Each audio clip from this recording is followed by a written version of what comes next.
每个人身上都是一样的，一模一样的一个标志。啊。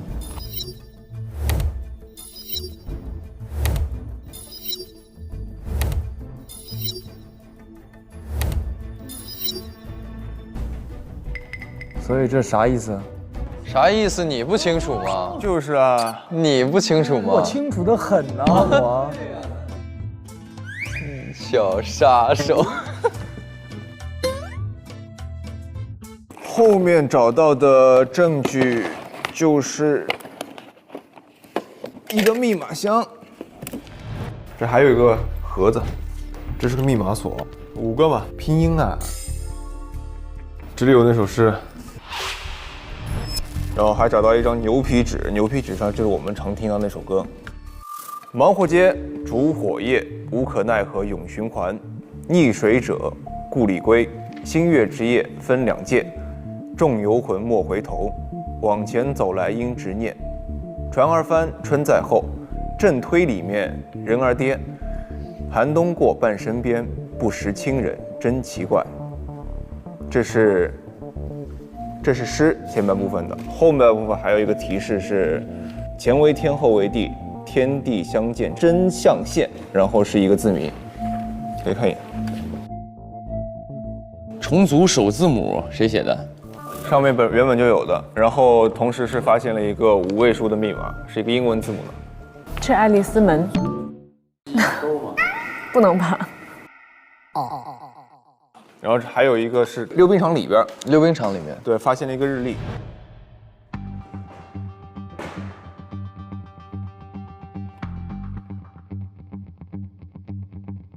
日历，这不就那什么吗？10天之前为天后为地，前为天，天干在前面，后为地，就什么年呗？地支在后面。那忙活街算天，烛火夜算地。它底下这个吗？这不这个吗？这是天干地支。你得看着这个解的那个题。你给我们讲讲怎么解的吧。他不是说它上面写的是提示是前为天后为地，天地相见真象现嘛？我的直觉告诉我是顺序搞乱。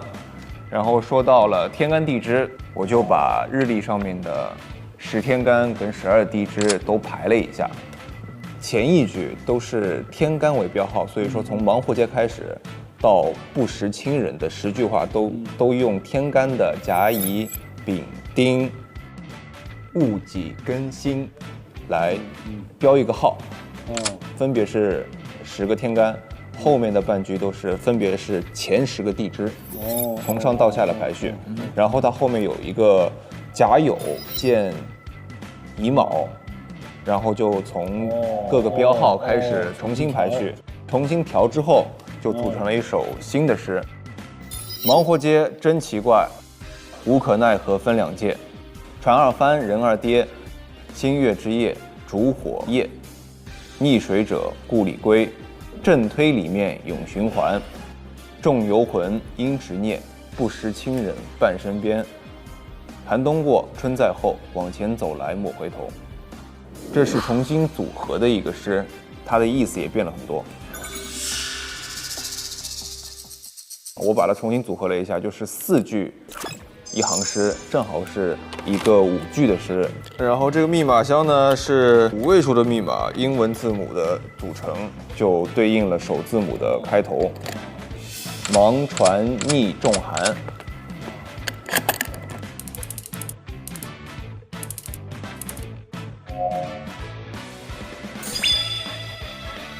哦，厉害！我为我刚才说你是糊涂侦探感到抱歉。这个就精彩了，啥东西啊？是一张通告。不祥之船4444号失联情况调查公示，444号船，然后下面都被泼墨已经遮住了。让我们祈祷失联者王某、贺某、白某、贾某、乙某、丙某、托某、柯某、巴某、宁某。我们看看。哇，我们都失踪，我们都在不祥之号失踪过。让我们祈祷失联者王某，王某是他吗？贺某他吗？白某、甲乙丙这3个已经死了，被杀了吗？我司3位员工意外身亡，3位员工生前均为我司优秀员工。然后托某、托尼斯、托马斯嘛，柯某你嘛，巴某你嘛，宁某我嘛，也就意味着其实我们都是就是在这个444号船上的乘客，然后我们都失联了。对。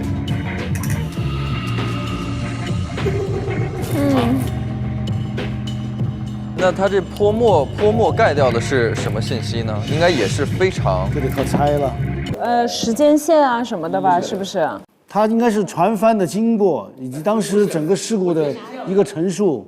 你看，他这块是人名，顿号顿号顿号嘛，有很多人还有我没看到。很多人。对，所以就是还有很多人嘛。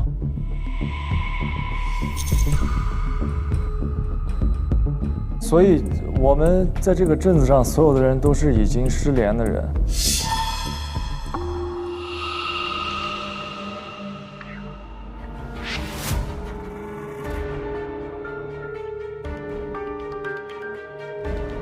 那如果这上面说的这些失联的人是1、2、3、4、5、6，我们6个人的话，我们为什么会在这儿？或者是如果打个比方，这一周是一个轮回，那是不是我们通过这个轮回又回到了这个镇里？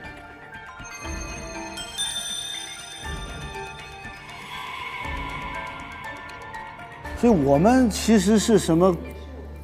哎，那个你刚才那个诗里边，它有一个什么龟？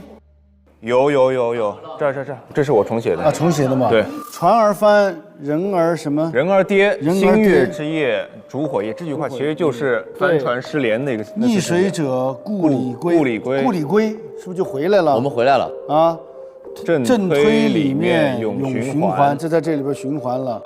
推震吧？什么叫震推啊？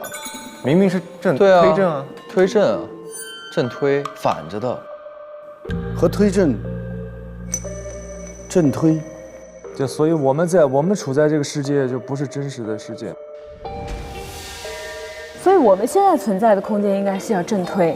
对啊，我们现在在正推啊。对。所以我们在循环啊。对。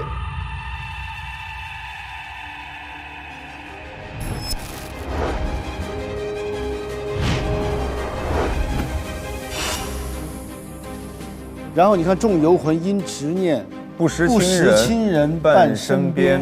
不知道亲人其实就在我们身边，其实我们就是相亲相爱的一家人，但是我们不知道，是这意思吗？有可能，他是大表哥的话，大表哥，这只能是可能。对，假设嘛。你女朋友和你表哥丢了，对吧？对啊，俩人私奔了。哈？你媳妇儿跟大哥私奔了。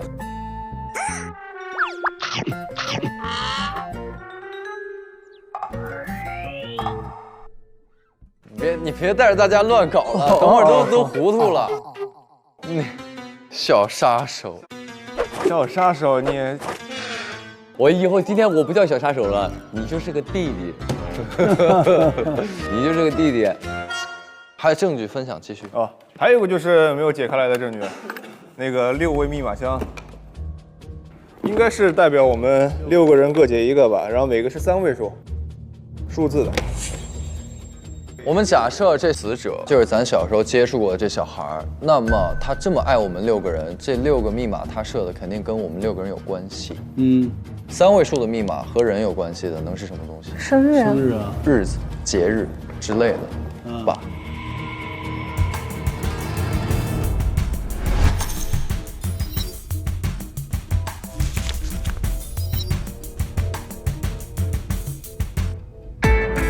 请各位嫌疑人朋友们分享一下自己拿到的证据吧。先从8姐开始。我先分享一下，这个是在贺克福家里桌上写的是推正大瓜，然后就是他的一个海报，推正第一大胆，生出推正第一胆小。这是什么呢？对，这推正第一大胆呢，就是我爸爸。我爸爸是。我爸爸呀，对。我爸爸是一个非常勇敢、有责任心的真男人。然后呢，生出了我这样一个怕黑、怕爬树、体力又不太好的人。而且我爸呢，也是咱们推王货贸易公司的一名职员，他的工作是在船上的船员。然后我就是一直很卷嘛，其实是一直想追随我爸爸的脚步，想成为我爸那样的真男人，这是我至始至终的目的，也是我卷的理由。然后是在贺克福家里的衣架上找到的一件衣服，这跟你在那个小男孩画的那个上面是穿着一样的，但是它后面写着4444号，所以这应该是个船员服。这就有的说了。我爸在上周日是出海了，然后呢，我去岸边想去找我爸，但发现那个航灯灭了，就是那个指路灯塔河上面的那个，我去把那个灯给修好了，但是一不小心就掉到了河里。等会儿，你说什么？你爸上周日去出河了？对，他一直没回来，所以我去找他，我去等他。然后你去等他，然后你没等到他，你就发现灯灭了。对，你去修灯塔，然后你从灯塔上掉下来了。对。那你怎么没死啊？就是你是怎么活下来的呢？还没讲完呢。哦 ，sorry， 对，我从掉下来之后，好巧不巧就王卷王救了我，而且他开的是444号船。哦。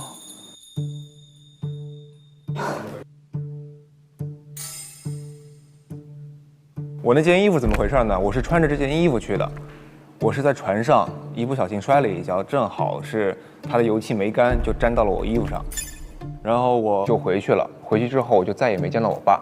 我点亮灯塔之后，我就一直没有见过我爹。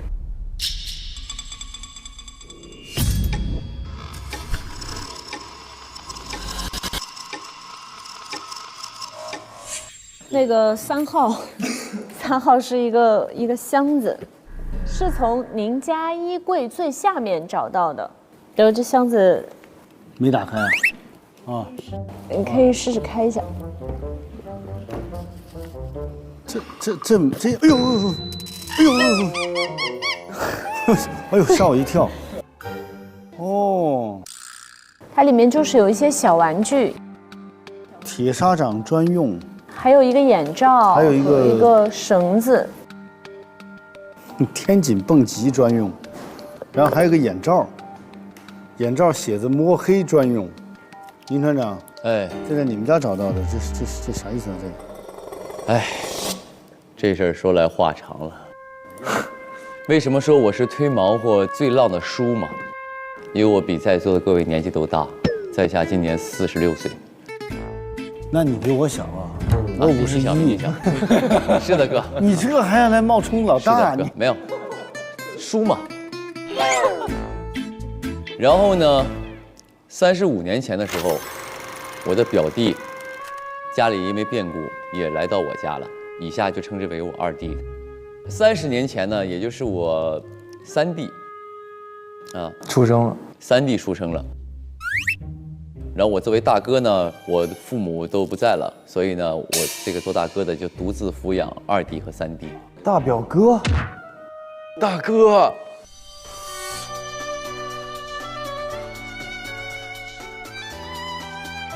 待会儿，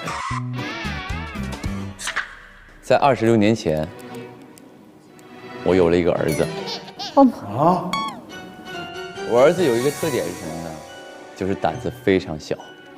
哦，特别怕黑，不是，叫爸爸吗？胆子非常小。这个，你说我爸也是和他的亲弟和表弟生活在一起的。没错啊，对上啊。你是我侄子。继续。是这样的，因为我呢，怎么说呢？我从小就胆儿特别大，天生就大胆儿，啥都不怕啊。我爸说你应该就跟你爷爷差不多，你爷爷也是从小什么都不怕，所以呢，我就希望我的儿子他跟我一样勇敢。所以里边有蹦极、天井蹦极绳，希望他就不怕高；给他弄眼罩，就希望他不怕黑，对吧？给他弄铁砂掌专用什么，就希望他能够这个强健体魄嘛，身体特别棒嘛。我是一个开船的一个船长。8年前的这个2月3号，那天晚上我就在无可奈何这条河上行驶，但是好巧不巧遇到暴风雨了。这个时候我就发现这个岸边本来应该有灯塔的，但是那个灯塔的灯始终就不亮，所以我就找不到回家的方向。正在我百感交集的时候，突然灯亮了。我去把那个灯给修好。这个时候呢，我就很开心，我就顺着这个灯的方向往那个岸边开了嘛，我就安全到家了。我到家之后，我3弟跟我说，那个大哥，今天晚上为你点亮这盏灯的人是你的儿子，他怕你回不了家，于是他克服了恐高，克服了黑暗，克服了所有的恐惧，他站到那个塔顶为我点亮了那盏灯，让我安全的回家了。所以呢，在我心里，我觉得我儿子真的是厉害，最棒。我儿子成长了。给我整不会了。全都对了，应该父子相认了。对，真的是时候了。你要和世界和解，侄子。不，你刚刚说一个点啊，你说是点亮这个灯和这一系列事件是8年前。对，8年前。那我点这个灯，我可是上周日。你说是8年前，你的儿子替你点亮了指路明灯，但我去点亮这个灯为我爹，是上周日2月3号呀。7号吧，对吧？是7号吧？我们的时间线全错乱了。全错了，他是8年前的时间线，他俩说的一个事儿对应上的是8年前的。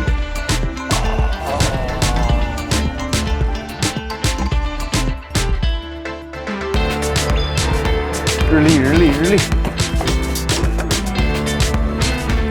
8年前是1980年，1980年2月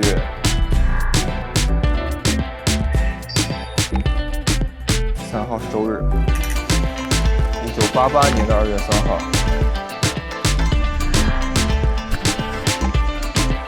，2月7号是周日。但我去点亮这个灯为我爹，是上周日2月3号呀。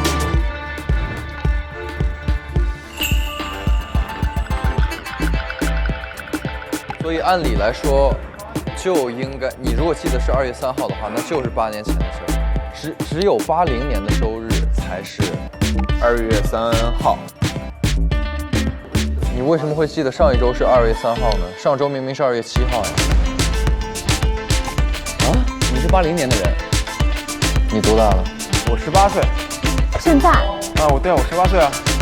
现在18岁，那就那会儿你10岁嘛。80年的时候你10岁，不，他80年的时候18岁，他现在18岁。不，我知道我现在时间是跟你们一样的，1988年。但是我说的上周是1980年嘛，对吧？所以我记得上周是1980年，说明我中间的8年，在这一周之内就消失了。你不存在你的8年，就记忆的8年。对啊，没有这8年，为什么呢？我觉得是时候了。喊一声吗？这还有什么可以说的吗？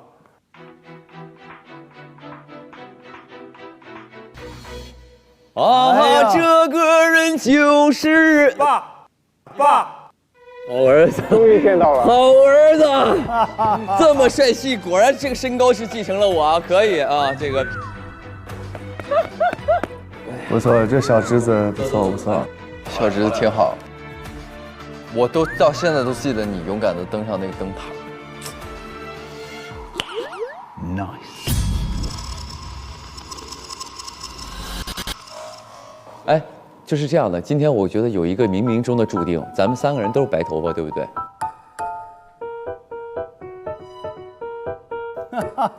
好像这个老宁家的人就应该是白头发。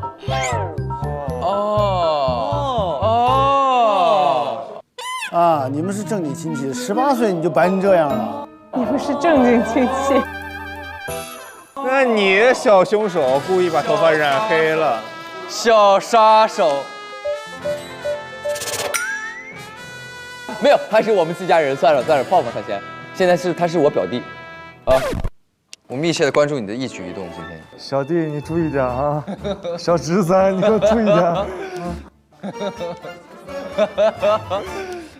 哎，但是有个问题啊，我上周日我太太走，她也不见，你出现在我面前，我认不出你来。就是因为已经过了8年，你都长大了。她长大了，在我这儿时间是没有过8年的。我老了8岁嘛。对对对，我爹变老了。这样我还没说完呢，哦对，我的故事还没讲完。哦关于我跟我儿子的故事。我儿子为了让我回家，勇敢地登上了灯塔，为我指引了那个远方的这个黑夜里的一束光。是不是？是让我这个回来了。然后我回到家之后，我才知道是你给我点的灯嘛。于是呢，我就转回码头去救你。但是我发现呢，你消失了。8年前的2月3号，我儿子消失了。然后呢，有人跟我说呢，我儿子是被人推下河去的。所以呢，我就是非常的难过且痛心。所以这8年呢，我一直在找我的儿子。谁跟你说的？就是走过路过的人说的嘛。旁人说的啊，就是下面那些人说，哎，你儿子好像被人推下去了，啊，就是传闻嘛。这8年你都没见过我，对，等于说是8年没见到你。啊，那你是当时你说你爸爸丢了，也是在那一天你回来之后他就没再回来了？就是上周日，没错。其实，在他的印象里，他就消失了7天，但是在我们这里，他消失了8年。你去到哪儿了？就问我们的王卷王，这艘船到底有什么问题了？就是我们刚刚说了，我记得上周日是80年的上周日，那中间的8年的消失的时间是从哪个节点开始的呢？有可能是我上了你船之后。这得问老王了，这事儿。所以这个故事呢，又要回到8年前。这8年前呢，我不是回到家了吗？我儿子丢了吗？然后呢，就在那天晚上，我发现我隔壁一个姓王的人也失踪了。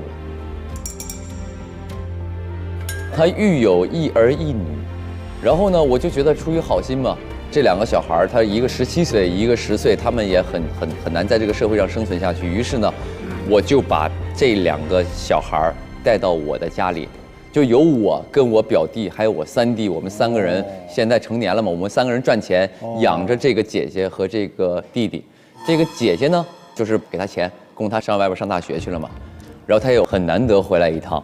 小一点的弟弟呢，他就每天在家里，然后在家的时候呢，我有的时候就会也挺喜欢这小孩的，有的时候就给他买点草莓吃啊，然后就给他喂他吃草莓，他有的时候就把我给他喂草莓的这个画面就画下来了。画下来了，也喜欢画画。对，他也喜欢画画。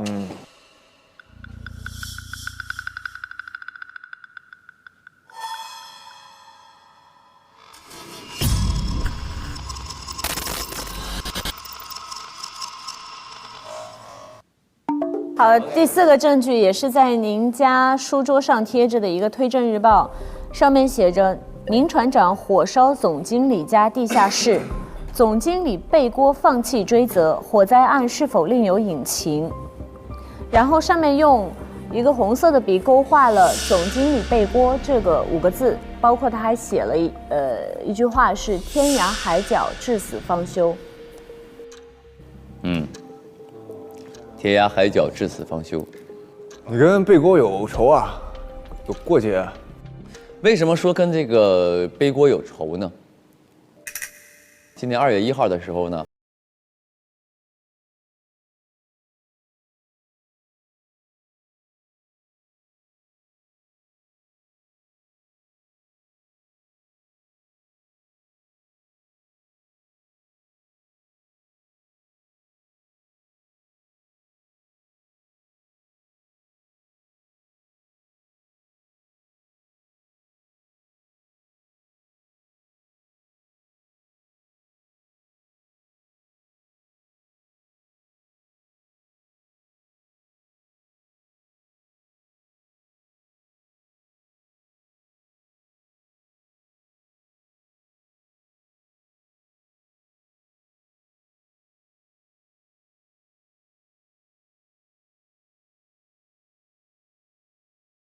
从灯塔上推了下去。我怀疑是他给我儿子搞死了。这个时候呢，我就觉得我苦苦寻了8年的儿子，我终于有点线索了，我要找凶手。于是呢，我就去到了这个背锅他家，我就当面质问他，我说是不是你当时给我儿子推下这个灯塔的？这个时候呢，他说那你跟我来地下室，你跟我来地下室，我跟你说。结果一到地下室，发现他就是顺着这个后门就跑了，我觉得他肯定很可疑，我就很生气。当时我在地下室，我就很生气，我就一把火给这地下室烧了，我就走了。走了，我还继续在找他。烧完之后，记者不就找到他了吗？刚才那篇新闻，记者找到他了，说这个宁团长把你地下室烧了，但是呢，这个背锅呢，他就说不用我负责任了，他说跟他没关系，我不用他负责。所以当时我就判断他一定是因为当年杀了我儿子，所以心生愧疚，所以他没有让我负责。这是我的跟背锅的关系，所以我是很恨他因为我怀疑他杀了我儿子，所以我要找他问明白。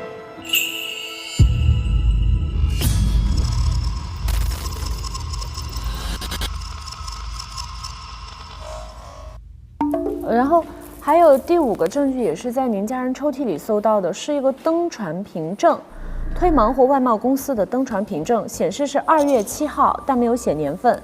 这边有船号，但是被划掉了。然后它背后有这个都是我的错，这应该是一个手写的，这个是什么呢